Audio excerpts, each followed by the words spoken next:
crucial issue that continues to be ongoing. That is the ongoing struggle of the Palestinian people. Obviously, the ceasefire back and forth as it concerns Gaza, but of course, the continued escalation happening in the West Bank. And we are honored to be joined here on the show once again by Layan Sima Fuleihan, who is the education director at the People's Forum, also an editor at 1804 Books, 1804books.com. Layan, as always, thank you so much for being with us.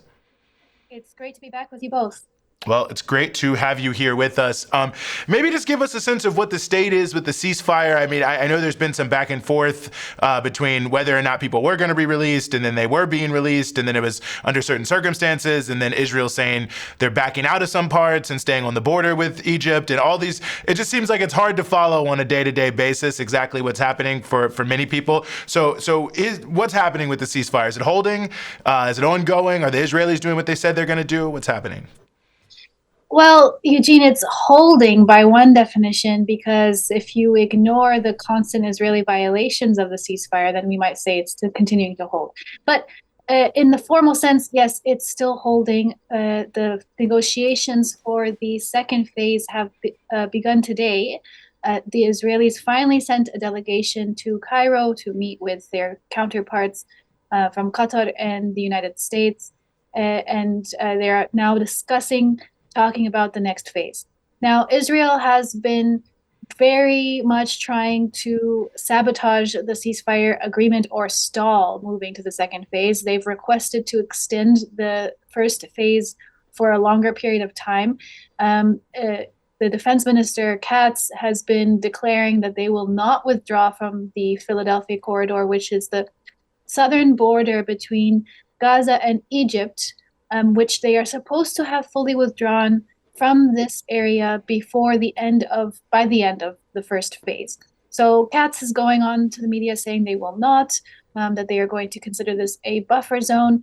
They've asked for an extension of the first phase, basically to stay there longer. Last week they did not, even though they received, they did not release the hostages, the Palestinian hostages, known to the media as Palestinian prisoners, on the deadline that had been agreed upon. They held them for longer. Finally, yesterday, they released them. And the reason why they said they wouldn't release these 600 Palestinian hostages from Israeli prisons, they're being held there illegally under international law, is because they did not want to see any more of the handover ceremonies that Hamas had been carrying out as they released the Israelis who they were holding captive in the Gaza Strip. They found these ceremonies to be offensive to the Israeli project.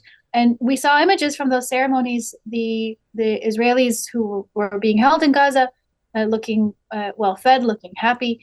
These are the scenes that the Israeli government wanted to avoid seeing on the world stage. So the four remains of Israelis were handed over to the Red Cross by Hamas yesterday, and in exchange, the Israelis finally released another batch of Palestinians, 600.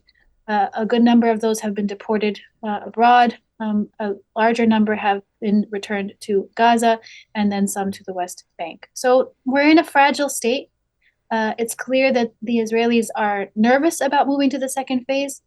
There's not unity within the Israeli government around what they want to do. There's a significant portion of the Israeli government that wants to go back to active fighting in Gaza. So we have to see what's going to happen in the next few days.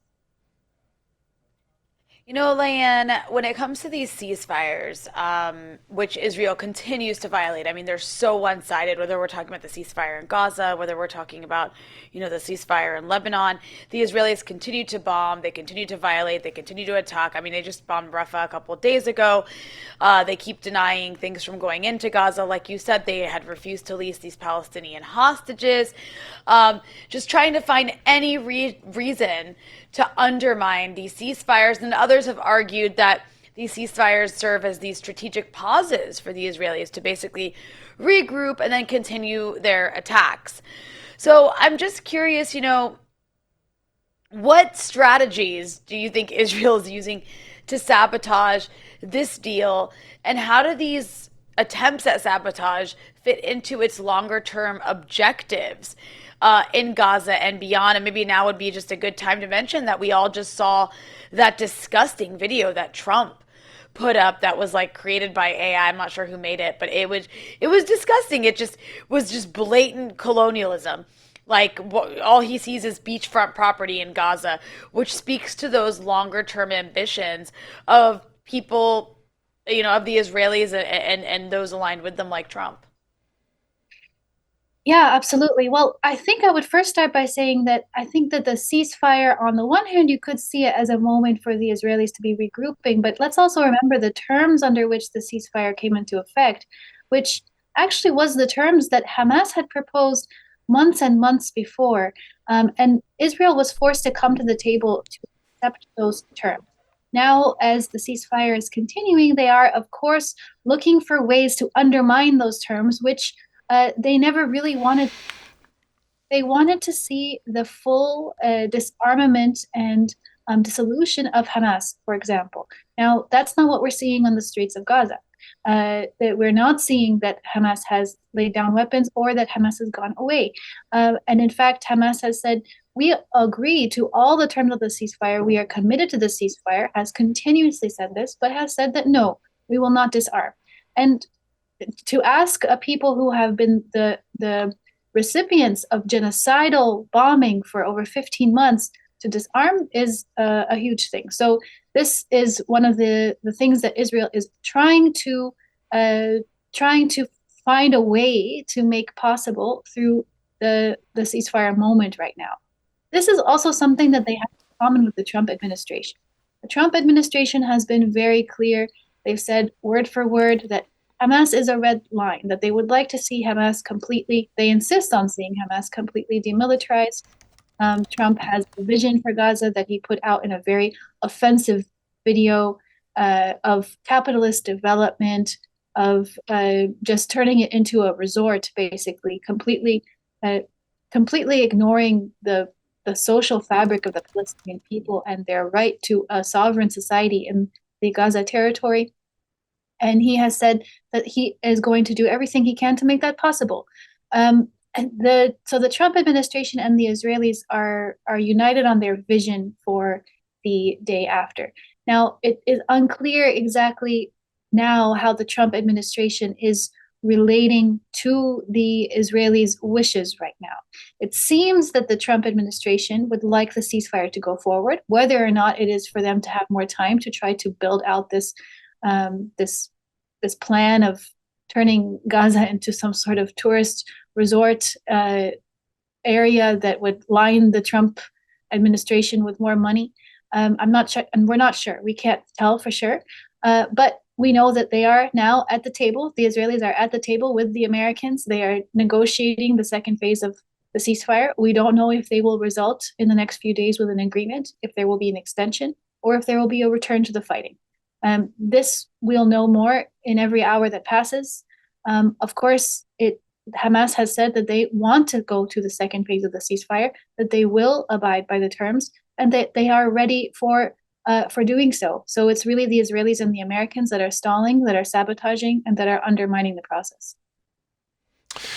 Layan, one other important aspect here is the West Bank. Obviously, the Israelis are sending tanks into Jenin for the first time in 20 years, and people should look up why it's taken that long. Didn't go that well for them the last time, but nonetheless, they are returning, continuing to escalate. We've seen Representative Brian Mast from the House Foreign Affairs Committee, who once volunteered with the IDF and actually once wore an Israeli military uniform in Congress as a congressman, as part of a little performance he was doing there.